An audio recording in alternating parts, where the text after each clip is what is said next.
say? What do you know, stupids? We are back, episode 5. Let's get this bad boy rolling.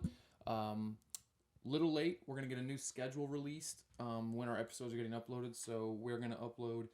Right now, we're pretty much just doing NFL and college football. So we're gonna have our Sunday morning episode is gonna recap everything that happened college football wise on Saturday, and then Wednesday night, early Thursday morning is going to recap everything from the previous week of the NFL. Once we start getting into hockey and stuff like that, we will start throwing in episodes. Once have some guests on the show, we'll start throwing those whenever we record. So if I record on a random Tuesday, we'll upload it and I'll let you know on social media. If I see you personally, I'll let you know. So what do you say? What do you know? Let's get it started. So big weekend in college football past weekend. Had some great games. South Carolina and Georgia South Carolina gave Georgia a good run. Georgia was half asleep in the first half. They were up 14-0 at half, and then the second half, South Carolina played South Carolina ball, and Georgia came out and scored 2 touchdowns in the first 7 minutes of the second half. So looked good. Georgia finished strong, looked sloppy in the first half, so we'll see how that goes. South Carolina had 2 turnovers, which... Podge. Just edit this out awkwardly.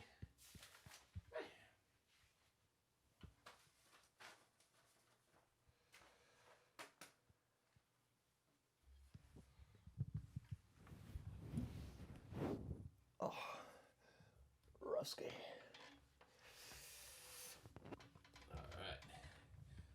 South Carolina had 2 turnovers. That was the turning point. Those you can't give Georgia 2 extra possessions. Georgia's, it was a back and forth game. South Carolina, I thought they were going to end up winning, but South Carolina did South Carolina things. Boston College gave everything they had to FSU. FSU struggled mightily. 1 for 9 on first downs, gave up 457 yards of total offense. Boston College had 118 yards of penalties. So Boston College beating themselves. FSU, I knew FSU was going to struggle. There was going to be these ACC games that's going to struggle. Boston College has always played well at home, upset City. It was a good matchup. Jordan Travis had 222 yards and 2 tutties, and then he threw for about 9 yards of throw. So he looked good. But the defense hung him out to dry. If BC has a few less penalties, FSU's defense gave almost 500 total losses. They got to get that fixed. FSU was tested, so and they play Clemson this week at 12:30 in Clemson, so in Death Valley. So we'll see how that goes. But FSU is definitely tested, so we'll see if FSU can kind of just get over that hump. We'll run through a couple other games. Texas rolled Wyoming. Ohio State rolled WKU. Penn State defense had 5 takeaways and a win. Big win. Washington blew out Michigan State, which I did not predict. Notre Dame gave it to Central Michigan, and Bama struggled against USF. Bama was subbing in QBs. They were playing the quarterback shuffle. FSU, hey, they playing at home, had a lot of fans in that stand. We obviously the Bub Cast is located in Tampa, Florida, so we had normally we see FSU or USF games, no one's there. USF fans were there.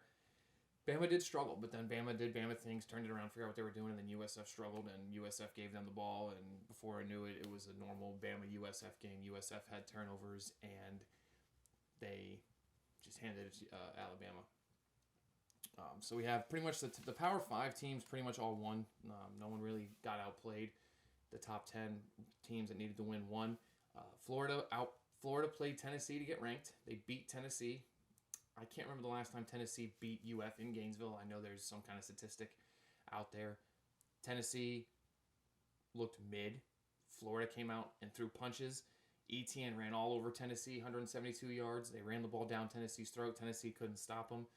Graham Mertz looked okay. He's not going to need to produce. He can't just subpar and rely on the run game because that run game isn't going to be the only thing that give the Gators success. So Graham's going to have to figure out what to do. He's going to throw the ball. He's going to just throw the ball a little more accuracy, a few more yards, get involved touchdown-wise. UF controlled the possession battle. They had like 8 extra minutes of possession. So now they're ranked 25th, beat Tennessee, good win. They play Charlotte this week at UF.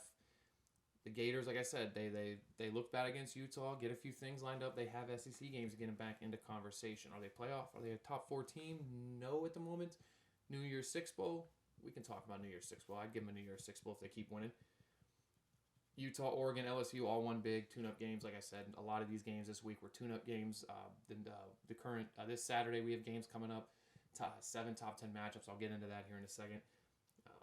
Mizzou is up. Mizzou is 3-0. They beat number 15 Kansas State. Kansas State's been struggling this year. They haven't beaten the teams they need to beat. They've looked subpar against teams they should be blowing out. They've kind of just been up and down, up and down. Mizzou hit a 61-yard field goal for the win, so that was kind of cool to see them hit a 61-yarder, storm the field. They're up 3-0. So Mizzou looks good. I'll give it that. Let's see what they can do. North Carolina, Oregon State, Ole Miss, Oklahoma, all one big. Like I said, this is going to be a lot of win big type things. Duke, Iowa, UCLA, Washington State, also one big. Really wasn't much challenge, really wasn't much test. Teams that won needed to win. Duke's 3-0, all 3 wins at home. So let's see what Duke looks like on the road. They definitely have some games on the road coming up. Drake May threw for 414 yards and 2 touchdowns against Minnesota. Blasted Minnesota. I thought Minnesota was going to play a little better, a little closer game, but they didn't. So the real only big game that happened last week, Colorado versus Colorado State was a thriller, drama-based. You know how it goes with Deion Sanders. The coach he's playing against says something stupid, and it just starts drama. And as he says, it's personal. His son had 4 touchdowns. It was a double overtime thriller. I watched most of that game, but then I thought Colorado State was going to put it away. So I was like, okay, Colorado State's finally going to keep Colorado quiet. And again, I'm eating my words. Xavier and Michael Harrison both had 10 yards a catch for Colorado State. 3 total touchdowns and 174 total receiving yards. That was insane. Those 2 guys for Colorado State were pretty much the offense. Between each one had 10 yards a catch, and they had 3 total touchdowns, and it was just, Colorado State had guys. Obviously, Hunter Henry got knocked out. Dirty hit, no hit. It was late. Was it malicious? A little bit. He was getting death threats. No need in the game for that. It did look like it was late. He has a ruptured spleen. He'll be out 4 to 7 weeks. Thoughts and prayers to that guy. Hunter Henry, hopefully he gets back. He's a great player for Colorado. Travis Hunter. Colorado outscored CSU 29-14 in the 4th quarter in OT. So struggling, like I said, mightily. 4th quarter OT starts. Colorado put it on. Gave Colorado State too much. Colorado State couldn't handle the pressure, and Colorado State just looked like Colorado State. To backtrack. Xavier and Michael Harrison are both Colorado players, so my mistake. I said those were Colorado State players. They had 10 yards a catch, 3 total touches, and they had 174 total yards. So their wide receiver core was dominant. Colorado State had Torrey Holton and Lewis Brown, the 6th, had over 130 receiving yards. Both had a touchdown. So both passing games looked well for Colorado State and Colorado. It was pretty much the game. Both teams couldn't really run the ball, so the receivers really did well. It was an offensive battle. Defense really wasn't there. Had 400 yards, and Colorado had 499. So you're looking at almost plus 400 for both schools, both teams. Offensive battle, juggernauts. Colorado State had 182 yards of penalties. Again, when you have turnovers and penalties against teams like Colorado and you give them a chance, Colorado State pretty much handed them the game. You have 182 yards penalties. Something's going to happen because of that. Points, extra possessions, that type of thing. Can't give it to them. Colorado State, I would say, beat themselves. They looked good for 75% of the game, but you got to finish the game, and they didn't. 4 turnovers. Again, match that with thing. If you're gonna tell me Colorado State has 182 yards penalties and 4 turnovers and they win, I'd have been shocked. Colorado State let them hang around, and Colorado beat them. So that's pretty much a summary for week 3. Not much going on, like I said. Colorado State and Colorado was the big heavy one. Tennessee and Florida. Tennessee losing, and Florida getting ranked was probably the top 2. So we're gonna get into some week 4 games. Top 10 matchups through the board. Great weekend. As you can see, I'm wearing my Ohio State hat. OHIO. FSU travels to Clemson as a 2.5-point favorite. at 12:30. That game's a noon game, so I like FSU in this game. Clemson needs kind of a hey, we're back. They're unranked. FSU had a bad game last week. FSU knows this is a trap game. FSU knows that Clemson's a good team. I'll take FSU at 2.5, but don't be surprised if it's upset. If, I'm taking FSU, but I do understand that if Clemson wins, don't be shocked that there's an upset because Clemson isn't the team that their unrankedness shows. Colorado's a 21-point underdog at 10 Oregon. I'll be honest, I know I've been eating my words with Colorado, but I really do think this is the game where we see what Colorado really is. I think Oregon's going to go all over them. I think Oregon's going to win by 21 plus. I know every time I'm on here, I'm talking anti-Colorado. I just think on the road at Oregon, tough pace to play. Oregon's looking in to get in the college playoff. It's a top 25 matchup. Oregon's 10, Colorado's 19. I just think Oregon's going to be too much. We'll see how that goes. I haven't been right before. Number 22, UCLA travels to 11 Utah at 3:30. Utah, beating Florida, had a few games up and down. UCLA's not a bad team. UCLA's trying to make themselves known in the Pac-12. Lane Kiffin takes number 15 Ole Miss, and they travel to Tuscaloosa to play Bama at 3:30, and Bama's a 6.5-point favorite. Lane Kiffin has struggled against Ole Miss here recently, but the games are always close, and it's always ending up being like an Ole Miss turnover or some form of the fact that Ole Miss gives it back to Bama. Bama struggled. They renamed their quarterback, the starting quarterback from week 1. He is going to start again, so they're playing quarterback shuffle. They don't have consistent quarterback. This could be a lot closer than most people think. I think Lane Kiffin's defense is going to give Bama's quarterback issues. I don't think it's going to be a 6.5-point spread. I think Bama's going to win, but I think it's going to be a lot closer than they think. I think this guy's going to continue to struggle until they set him in motion and let him, take the reins and go. Kind of like the Kyle McCord situation at Ohio State. He struggled the first 2 games with weapons like Marvin Harrison and the running game. But once he knew he was a starter and they weren't going to go wishy-washy back and forth, he kind of got his feet set and he looked good. I'm looking forward to that game, 3:30. That's a big one. So you really have a 12:30 and a 3. You have games you can watch. Stream East. You got games you need to watch throughout Saturday. So this is probably the best slate of games since we've started college football. I'm excited. We've got 6 top 10 matchups. So Oregon State, number 14, heads to number 21, Washington State. Both teams are 3-0. Oregon State had a few good wins. Washington State's undefeated. Both these teams, are looking to be upsetters in the Pac-12. They're looking to get in the top 10. Oregon State looks good. So does Washington State. Both these teams with a win. Oregon State could jump in the top 10 with a win, and Washington State could jump in the top 15. Then you have these teams with UCLA, USC, Oregon. They have to go to these schools and play these schools, and it may be a home game for Oregon, and they may not have to go on the road. But Washington and Oregon State are contenders and upset possibilities when they play them. And this Pac-12 is getting heavier and heavier. Teams are getting ranked, and it's going to become one of the better conferences. The Big Ten's very besides Ohio State, Michigan, and Penn State. Michigan hasn't looked good. Ohio State hasn't looked good. Penn State's looked good. We'll see what they do when the conference games start to play. SEC is pretty much the same. I would say SEC is right behind the Pac-12. I would say SEC games are probably going to be a lot better than the Pac-12 games. We'll see. But it's Pac-12 is going to have some teams that are contending for the playoff in the New Year's Six Bowl. Number 3, Texas heads to Baylor. Like I said a couple episodes ago, trap game for Texas. Baylor always plays them tough. Number 6, Ohio State heads to number 9, Notre Dame. Both 3-0. Primetime game. Not going to talk much about this. I'm biased. I'm an Ohio State fan. I think it's going to be a great game. I think I would take the over. I think it's going to be an offensive battle. Number 3-0, Auburn heads to College Station, Texas A&M. Texas A&M hasn't looked good. Wishy-washy, up and down. Auburn, 3-0. Something to prove. Play them tough. Let's see how it goes. I haven't seen the actual Texas A&M team, so I don't know what to expect. But I do know that Auburn is a pretty good football team. This game is this. Not sure what this spread is, but I don't think they're going to be giving a lot to Auburn. I think it's like a 13.5-point favorite Texas A&M. I would take Auburn in this game to cover at plus 13.5. Texas A&M hasn't shown me what they're worth. Are they going to show me?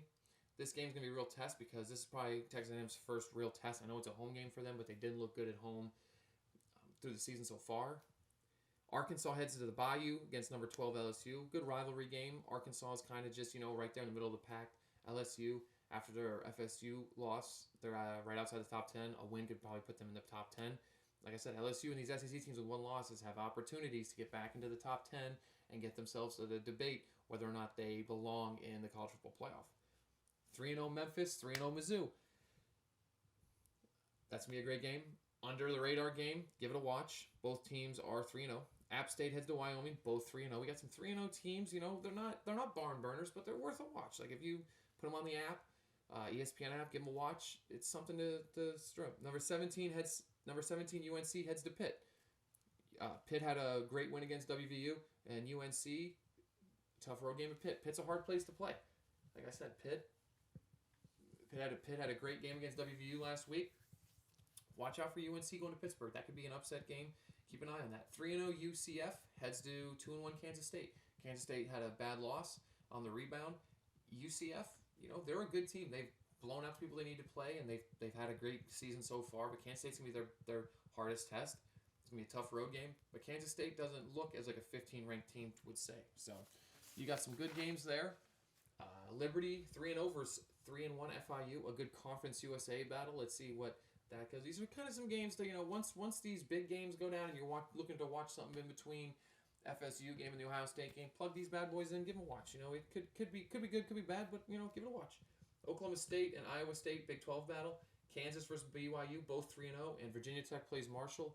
Can't remember the last time Virginia Tech played Marshall. Great rivalry per se, great matchup. I'm looking forward to the Oklahoma State Iowa State Big 12 battle. It's gonna be a great game.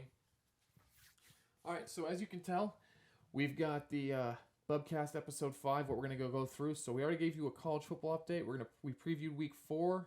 College football playoff update. Rankings haven't been released yet, so it's kind of, you know, Michigan, Georgia, you know, Ohio State, Penn State, USC, FSU. Those teams really haven't moved. It's kind of been the same. Georgia gets more votes, and now other teams are getting first place votes, but that really hasn't changed. So we'll get more of a playoff update once the actual college football playoff rankings come out. NFL preview week 2, and then we'll review week 2 and preview week 3. We'll give you some fantasy football start and sits, and we'll bets for the weekend. So as of right now, my top 25 record for college football, I'm 42-32. Struggling hard. I'm taking a lot of the teams in the overs and the numbers, not over money line, and that's where it's come to bite me in the keister. My FBS record, though, I'm absolutely dominating now. Most of these games are 50-50, but you know there are a few plus lines that I've taken. South Alabama beat Oklahoma State. That's a great prediction. I didn't take South Alabama to win. I did take them at plus 17. They ended up winning the game. South Alabama, they might get themselves a decent bowl. They may not play in the Ramen Noodle Bowl. They may get a decent bowl this year. They look good. They throttled Oklahoma State, and I'm 117-50. So not too bad. NFL, I'm 8-8. I did not predict week 2. That is my fault. I will get more precise. I'm going to predict week 3 on Twitter at the Bubcast _. I will have all that updated. I've already released FBS for week 4, I'm sorry. And that's on Twitter as well. So we will have that out. Let me know what the predictions are, and I'll give you an update on my rankings. So let's go ahead and talk NFL week 2. Not big stories. Injury prone. Nick Chubb is done for the year. The Indianapolis Colt, his name is evading me. I have him on my fantasy team. He's got a concussion. So we've got some injuries. Aaron Jones didn't play with a quad. So we'll kind of go through these games and kind of see what goes on, what it looks like. So the Bills routed the Raiders. Allen had 3 touchdowns. Cook had 112 yards. It wasn't even close. Buffalo came back and throttled the Raiders. Atlanta came back in a big win against Green Bay at home. Robinson ran all over them for 124 yards. Koo had a game-winning kick. Philly holds off 0-2 Minnesota on last Thursday night. Hurts had 2 rushing touchdowns. Jefferson had over 150 yards for 2 weeks in a row. Killing it on fantasy. D. Swift ran all over Minnesota. Minnesota's still struggling. Their offense, is up in there. They can start high and then drop down so fast. Cousins had 364, 4 tutties. He was not bad. The defense, though, is just leaving them out to dry because the offense is like up and down, and the defense is just so flatlined that before they know it, they're down by 12 points, and then Kirk Cousins got to turn it on, and once he already turns it on, it's too late. Turnovers kill Minnesota. Minnesota's got a lot to figure out. They don't want to go 0-3, so hopefully they can figure that out. 0-3 is a death sentence for playoffs. Ravens beat winless Bengals. Burrow struggled early. I don't know what's going on with Cincinnati. Hopefully they turn it up. I don't think they'll go 0-3. I think they'll win this coming Sunday. Lamar threw for 2 touchdowns. Cincinnati running game struggled, like 66 total yards. Offense is just plain vanilla. They all know it's going through Burrow. He's struggling. The second year in a row, he's missed all preseason and all training camp. Seahawks went on the road against Detroit Lions. Geno Smith looked good, 328 yards, 2 touchdowns. St. Brown had 102 yards receiving. Seattle looked good. Their offense is clicking. Lockett, DK Metcalf. Their running game is there. I think Geno Smith is a surprise person to help that team do well. I think they're going to be a good team. Chargers lose again. Defensively, the Chargers are getting smacked. Their defense cannot keep them in games. Chargers lose in OT. Tennessee snaps an 8-game losing streak against the Chargers. It's just... the Chargers offense is just dominating. Keenan Allen had 2 touchdowns and over 100 yards. Their offense was just there. Herbert threw for 305. Austin Eckler did really well. It's just their defense can't stop anybody. And that mediocre Tennessee offense, Derrick Henry didn't do anything. Derrick Henry didn't run over them and didn't rack up 200 yards. They just could not stop anyone on Tennessee's offense. So it just did not look good. The game the Bub Cast went to, Bucks Bears. Bears struggled. Bucks defense kept them dominating, and Justin Fields was just running for his life. Looked more like they were trying to keep him in the pocket. It didn't look good. Struggled. Bucks had a pick 6. Baker looked good. Evans went off. Pay that man. He dominated that game. Bucks look good. I wouldn't ride the hype train yet. Let's see what they look like. Chicago got a lot to fix. Colts beat Houston. Richardson went out with a concussion. C.J. Stroud had...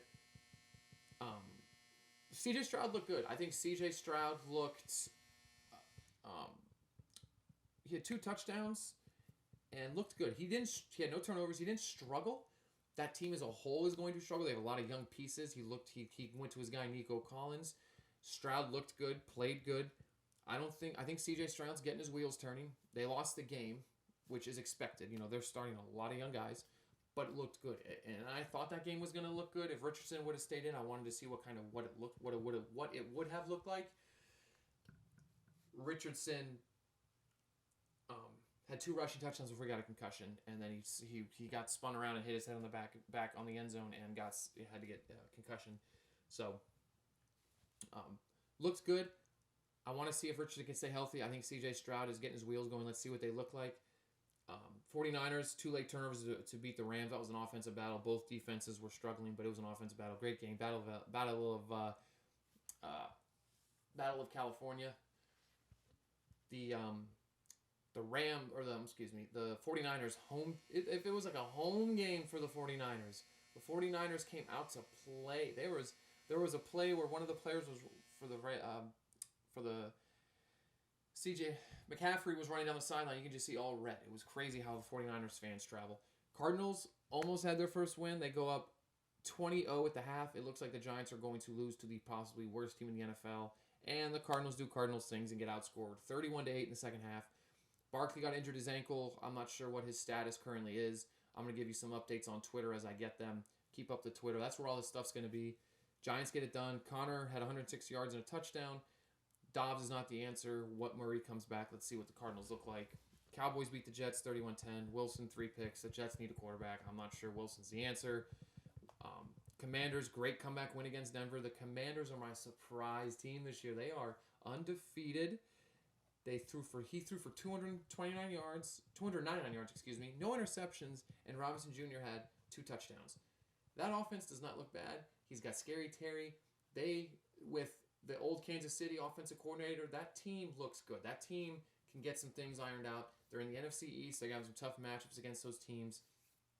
But look out for Washington. Let's see what they can do. Miami offense beats up on New England. Mostert had 121 yards, 2 touchdowns. New England was just, New England, a subpar team at best. Saints defense, touchdowns, Bryce Young. Bryce Young is still continuing to struggle. I thought he was going to be one of the better players. He is still struggling. The whole Carolina, it's same thing as C.J. Stroud in Houston, but Bryce Young's in Carolina is a little bit worse situation. There's not many guys. The running game is mid, so they're making Bryce Young do more than I think he's comfortable doing his rookie season. Chubb is out for the year, as I said. Deshaun struggled mightily against Pittsburgh. Pittsburgh's defense had 2 pick sixes to and they had like 30 fantasy points. Deshaun Watson doesn't look like he's it. I know it's one game. We lost Nick Chubb. I'm a Browns fan, and I'm kind of setting the tone as the season's over. But yeah, Deshaun Watson wasn't it. He wasn't getting it done. We'll see how it goes. He definitely needs to improve. He's in the pocket too long. Doesn't get rid of the ball quick enough. So let's go through some NFL Week 3 games.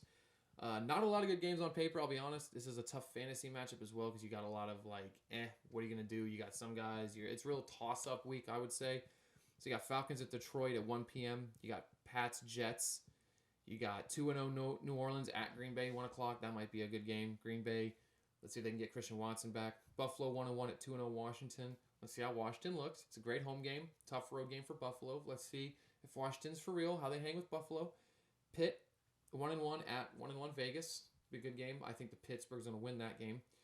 Monday night game is going to be a great one. 2-0 Philadelphia Eagles at 2-0 Tampa. Monday night at home in Tampa. That game's going to be nuts. Chargers 0-2 at Minnesota 0-2. So one of those teams is going to start 0-3. I think whoever starts 0-3 won't make the playoffs. I don't see one of those teams coming back. I think Minnesota has a good chance because of the division they're in. Right now, Green Bay's 1-1, Detroit's 1-1, and the Bears are 0-2. So the Chargers have a stronger, harder division, so I really think it's a must-win for Minnesota. And the 1-1 Rams are 0-2 Cincy, also on Monday night. So we still got another Monday night doubleheader, which looks good. I'll predict those games on Twitter. I'll post those scores. The TikTok at the Bub Cast. I'm also going to be uploading videos today, before the Thursday kickoff for college football and NFL. So I'm going to upload videos there. Give us a follow on there. Just getting used to TikTok. We're going to upload all kinds of stuff. So let's go ahead and do some fantasy sit and starts as we go through.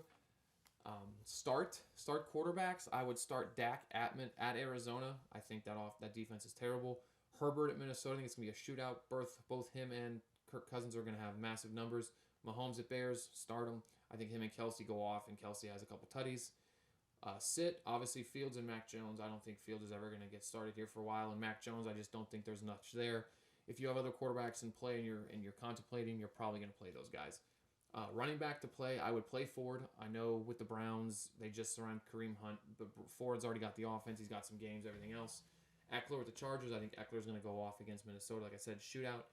Monster with the Dolphins, and Robinson for the Falcons. I think the Falcons, they are playing Detroit. I think that's going to be a good game for the running backs. Connor and any Bucks running backs. So I would sit James Conner for Arizona, and I would sit any running backs for the Bucks. I think it's going to be a throwing game. I think it's going to be air powered game. Wide receivers to start, any Browns wide receiver, and Zay Flowers. I think Zay Flowers is going to get his opportunity. His targets are like 8 per game. He had almost 70 plus yards each week. Any Browns wide receiver, same thing. I think with the running game being it, Deshaun Watson's going to throw the ball. Green Bay wide receivers against New Orleans. I think it's going to be a low-scoring game, a 17-13, a 17-10 game. And that depends if Christian Watson comes back. If Christian Watson comes back, I'll keep an eye on it. Defense, play the Jets, the 49ers, the Chiefs, and the Pats. Sit Atlanta, Chargers, Pitt. I think Pitt and Vegas is going to be a low-boring game. I think Chargers it's going to be a offensive shootout. I think Atlanta and Detroit is going to be the same type of thing. It's going to be a low-scoring game. Both those defenses are pretty good. San Francisco, the Jets, Chiefs, and Pats are, I think, all must-plays. It's kind of just my opinion. Don't set your lineup based on that. I'm doing okay in each league. I think I'm 500 in each. I've 1-1 and 1-1. I'm not 0-2 or 2-0. So I'm right in the middle of everything. I'm right in the middle of the pack fantasy-wise. Bets for the weekend. I'm going to start releasing some bets. I'm going to lay down some heavy bets on Twitter this weekend. Tomorrow upcoming especially. Maybe some Thursday night stuff. So I'll be pasting a lot of bets on Twitter. Let me know what you think. I'm going to do some college football. I'm going to do the Thursday night one today. I'm going to do some NFL betting. I'm going to make sure I actually upload the bets so I can